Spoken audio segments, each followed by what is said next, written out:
안철수 국민의당 대표가 세 번째 대선 출마를 공식 선언했습니다. 대한민국을 되살릴 기회를 달라면서 야권의 대선 가도의 새 변수로 떠오를 전망입니다. 이제는 5년마다 반복되는 악순환에서 탈출하기 위해 판을 갈아야 할 때입니다. 시대 교체를 해야 합니다. 이제는 판을 갈아야 할 때다. 적폐 교대가 아닌 시대 교체가 필요하다. 어제 국민의당 안철수 대표가 대선 출마를 선언하면서 한 말입니다. 세 번째 도전입니다. 그래서 왜 다시 안철수인가? 라는 물음 앞에 정답을 내놓는 일부터 시작해야 할 것 같은데요. 지금부터 직접 들어보겠습니다. 국민의당 안철수 대표, 안철수 대선 예비 후보 만나보죠. 안철수 후보님 안녕하세요. 네, 안녕하셨습니까? 아유, 어려운 결심 하셨네요. 네, 그렇지만 대한민국 미래를 위해서는 다른 선택이 없다고 판단했습니다. 아니 이게 지금 세 번째 도전 아닙니까? 물론 네. 뭐 이제 DJ께서는 4번 만에 대통령이 되기도 했습니다만 세 번째 도전이 드문 건 사실이에요. 그래서 왜 또다시 안철수인가? 왜 다시 안철수여야 하는가에 대한 답부터 주셔야겠습니다. 네, 사실 지금은 정권 교체를 넘어서서 더 좋은 대한민국을 만드는 것이 꼭 필요한 그런 시점입니다. 사실 이번 대선이 우리가 과거에 계속 머물러 있느냐 아니면 미래로 나가느냐를 결정하는 정말 중요한 선거라는 거는 모든 국민들께서 알고 계시지 않습니까? 예. 그런데도 지금 대선에서 양쪽 경선을 보다 보면 놈 대선이라고 그렇게들 많이 말씀을 하십니다. 제가 놈 만든 대선이요? 말이 아니라 예. 제가 만든 말이 아니라 저도 시중에서 들었던 이야기인데요. 나쁜 놈, 이상한 놈, 추한 놈 밖에는 없어서 도대체 찍고 싶은 사람이 없다는 그런 말씀들을 하시거든요. 그래서 저는 이런 상태에서는 도저히 우리가 미래로 나갈 수 없다. 계속 그 경선 과정에서 네거티브나 과거 발목 잡기 이런 것이 아니라 우리가 어떻게 생존하고 우리가 뭘 먹고 살아야 되는지 그 미래 담론을 중심에 두겠다. 네. 그게 제가 결심한 계기입니다. 예. 놈 대선, 비호감 월드컵 이런 판에서는 내가 가만히 보고만 있을 수는 없겠다. 이제 그런 생각을 하셨다는 건데 어제 제일 많이 나온 질문은 이거더라고요. 지난 서울시장 재보선 당시에 대선 출마는 안 하겠다고 약속하지 않으셨느냐. 번복하는 거냐? 말 뒤집으시는 거냐? 이 질문이 제일 많이 나오던데 어떻습니까? 신문에서 찾아보시면 다 나오는 얘기입니다. 제가 뭐 한두 번이 아니라 여러 번에 걸쳐서 서울시장 당선되면 대선 출마하지 않겠다. 그렇게 말씀드렸거든요. 즉, 그때 언론에서 저한테 한 가장 많은 질문들이 서울시장 당선되면은 그걸 발판으로 해서 도중에 그만두고 이번 대선 출마하려고 하는 의도 아니냐고 계속 물어보셨습니다. 예. 아마 저 기억하실 겁니다. 예. 그때 패널 그 사회도 보셨으니까요. 예, 맞아요. 예. 근데 그래서 제가 서울시장에 당선된다면 저는 대선에 출마하는 것이 아니라 임기를 마치고 재선에 도전하겠습니다. 저는 그렇게 말을 한 거죠. 그래서 제가 공약도 5년 공약이다. 아마 기억하실 겁니다. 제가 그때 언론 3단체가 주최하는 서울시장 재보선 후보자들 토론회 사회에 봤었어요. 예. 근데 그 질문을 제가 안철수 후보한테 당시에 드렸던 기억이 나긴 해요. 뭐냐면 만약 서울시장 단일화에서 이제 실패하시면, 즉 떨어지면 대선 도전하실 거냐 물었을 때 시민들이 어떤 역할을 기대하시는가에 따라 엄숙히 수행하겠다. 요 답변을 하셨던 게 제가 기억이 납니다. 사실상 이제 실패할 경우에는 대선 도전의 가능성을 열어둔다라는 답변을 하셨던 걸 제가 기억을 하기 때문에 뭐 그거는 알겠습니다. 알겠고 지금 이번 아마도 제가 안 나왔으면 하고 너무나 간절하게 바라시는 분들의 주장인 것 같습니다. 제발 좀 안 나왔으면 좋겠다 하는 분들이 지금 그렇게 말씀하시는 거다. 그 얘기세요. 이번 대선판을 놈 대선이라고 하셨는데 누가 나쁘고 누가 이상하고 누가 추한 쪽인가요?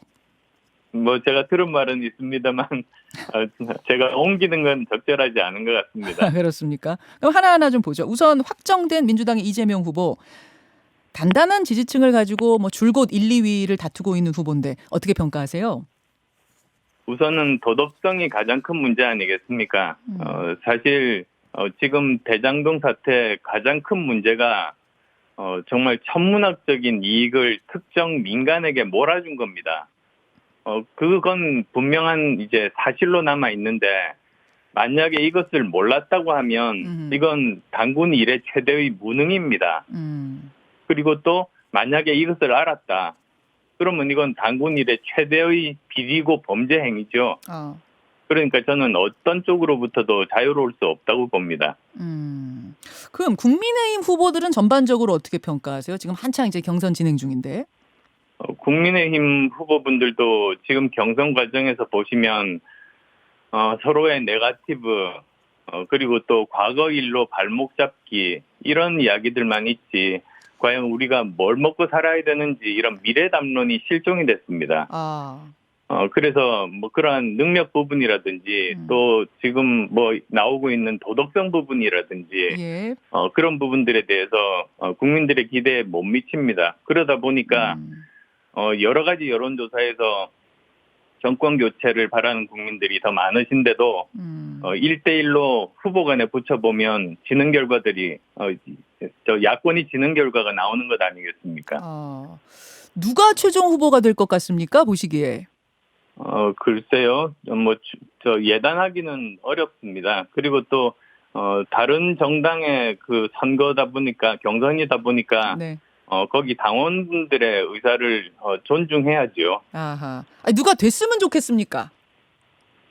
저는 그런 특별한 선호는 없습니다. 뭐 다만 제가 어제 말씀드렸듯이 예. 과연 그 어떤 분이 그 강요로서 적합한 분이실까 그런 관점에서 저는 보고 있습니다. 누가 강요로서 적합한 분이냐? 그 얘기는 안철수 대통령 밑에 누가 총리, 누가 장관으로서 적합한 건지 그거 보고 있다 그 말씀이세요? 네, 그렇습니다. 우리나라 뭐 많은 인재분들이 있습니다만 예. 특히 대통령 후보로 나설겠다고 결심한 분들은 그 나름대로 치열하게 고민하고 또 자격들이 있는 분 아닙니까? 예. 그러니까 우리나라 여러 인재들 중에서도 중요한 인재분들이시니까 당연히 제 입장에서는 관심 있게 봐야죠. 인재를 이렇게 지금 보는 차원에서 경선을 보고 계신다 그 말인데 요 얘기가 나오니까 그럼 이 단일화 얘기로 좀 이어가 보겠습니다. 누가 후보가 되든 단일화 요청이 좀 있을 것 같아요. 왜냐하면 조금 전에 안철수 후보도 말씀하셨다시피 이번 선거는 박빙 대결이 예상되기 때문에 야권 표가 갈라지면 질 거다. 즉 정권 교체 실패할 거다라는 얘기를 하는데 이 분석에는 일단 동의하시죠?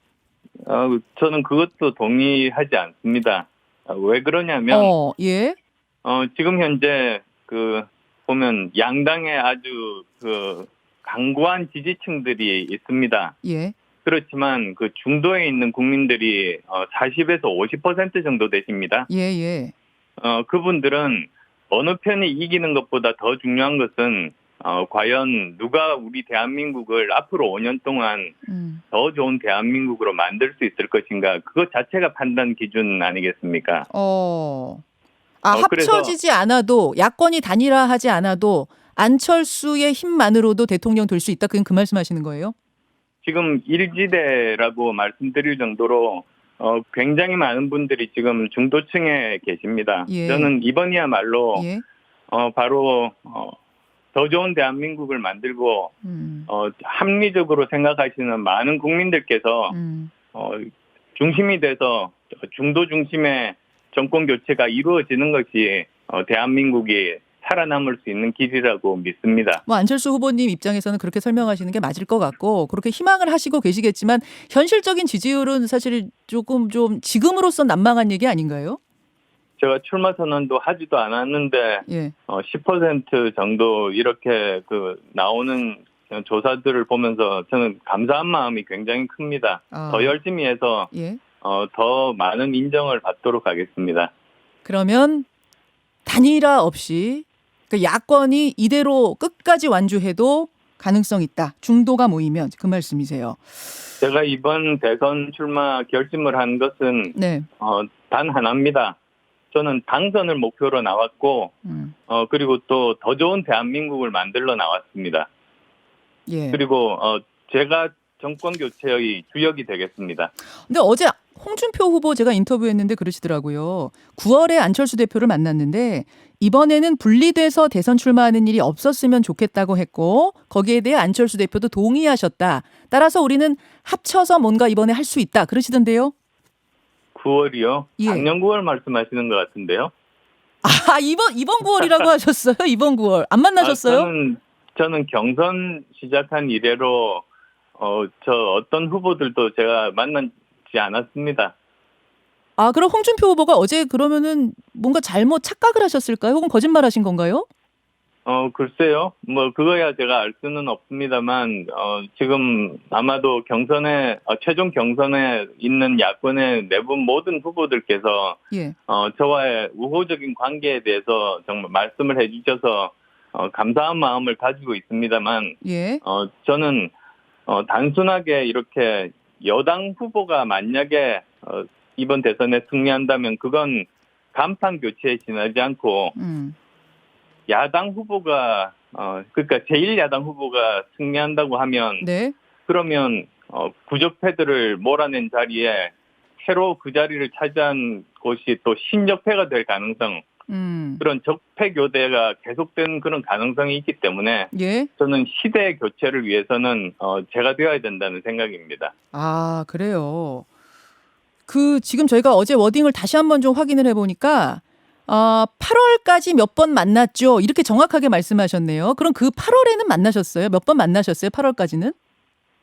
8월은 기억이 없고 그전에는 2번 정도 만났었던 것 같습니다.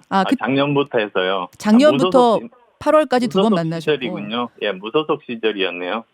홍준표 후보가 무소속이던 시절에는 만난 적 있다. 그때 그런 말씀은 안 하셨어요? 분리돼서 아니요, 대선 출. 그때 언론 인터뷰를 통해서 이야기한 적도 있었습니다. 뭐라고 어떤 말씀? 만났었다고요? 예. 그러니까 분리해서 대선 출마하는 일은 없었으면 좋겠다고 서로 뜻을 맞추셨다고 하던데 그거 아닙니까?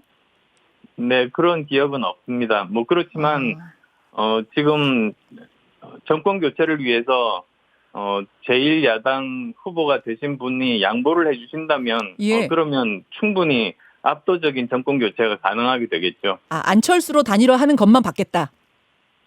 그리고 그렇게 돼야만이 정말 이번 시대 교체가 가능하게 된다고 저는 생각합니다. 예, 알겠습니다. 그리고 제가 자꾸 시대 교체라고만 말씀드렸는데요. 네.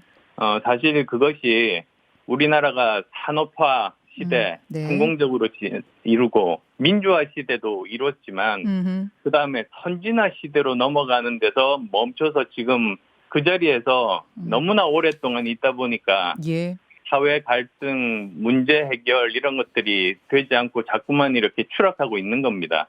그래서 제가 말씀드리는 시대 교체는 예. 이제는 7, 80년대의 산업화 민주화 시대에 머무르는 것이 아니라 네. 우리는 다시 선진화 시대로 도약을 해야 된다.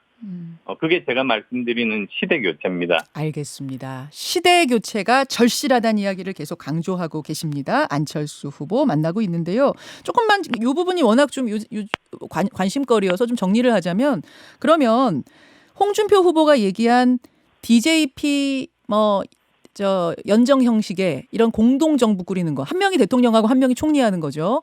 그런 것도 생각은 안 해보신 거예요? 지금 제가 지금 그 후보들을 자세히 살펴보면서 어떤 분야를 맡으면 좋으신 분인지를 관찰하고 있다고 말씀드렸잖아요. 예.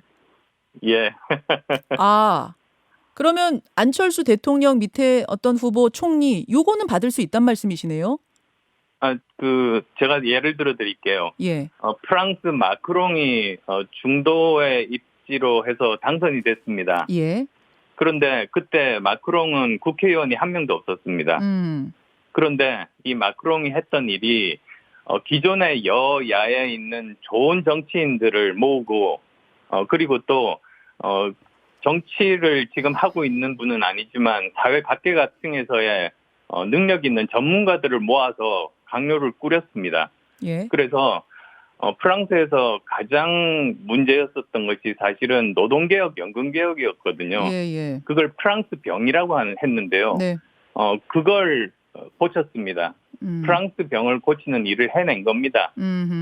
그래서 보면 우리보다 앞서 나간 선진국들, 뭐 미국도 그렇고 영국도 그렇고 항상 어느 시기에 이제 더 이상 선진화되지 않고 그 벽에 부딪혔을 때 네. 항상 마크롱 같은 중도라든지 또는 뭐 다른 당이라고 거대한 당이라고 해도 중도 포지션을 가진 대통령이 나와서 네. 그 사회의 모순을 해결하고 한 걸음 더 앞으로 나갔습니다. 그런데 우리나라는 지금 그런 일이 한 번도 일어나지 않았거든요. 예. 그래서 우리도 다른 선진국처럼 그 어려움을 뚫고 나가기 위해서는 반드시 이러한 양쪽을 다 아우르는 통합을 할 수 있는 그런 대통령이 꼭 필요합니다. 그래야지 우리나라가. 근데 안 대표님, 되고 나서의 탕평책과 되고 나서 탕평책을 쓰는 것과 저는 공동정부를 꾸리겠습니다 하면서 선거 때부터 손을 잡고 같이 뛰는 건 좀 다르단 말입니까? 전자입니까? 후자입니까? 저는 후자로 생각하고 있습니다. 마크롱 같은 모델을 생각하고 있습니다. 알겠습니다. 예, 그렇게 열어놓고 내가 한번 선거를 진행해보겠다 그런 말씀. 어제 굉장히 신선한 걸 하나 던지셨어요. 중간 평가 받겠다. 대통령 임기 중간에 평가를 받고 국민들이 아니다 하면 나 그만둘 수도 있다. 굉장히 신선한 건데 이거 설명해 주시죠.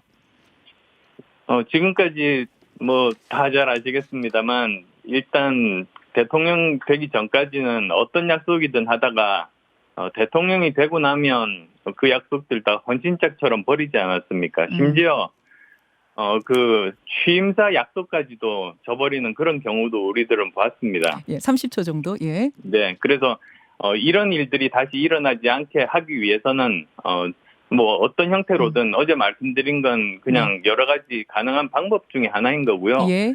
어떠한 형태로든 중간 평가를 받아야 약속 지키는 대통령이 나올 것이다. 그 취지입니다. 알겠습니다. 이제 시작이니까요. 대선 레이스 동안 인터뷰를 통해서 여러분들께 이 공약들, 정책들 소개하는 시간 더 갖도록 하죠. 고맙습니다. 네, 감사합니다. 국민의당 안철수 대표였습니다. 김현정의 뉴스쇼는 청취자 여러분의 참여로 이루어집니다. 트위터, 페이스북, 레인보우 게시판, 그리고 단문 50원, 장문 100원의 유료 문자 샵 1212, 우물정 1212 통해 참여하실 수 있습니다. 김현정의 뉴스쇼, 여러분과 함께 만듭니다.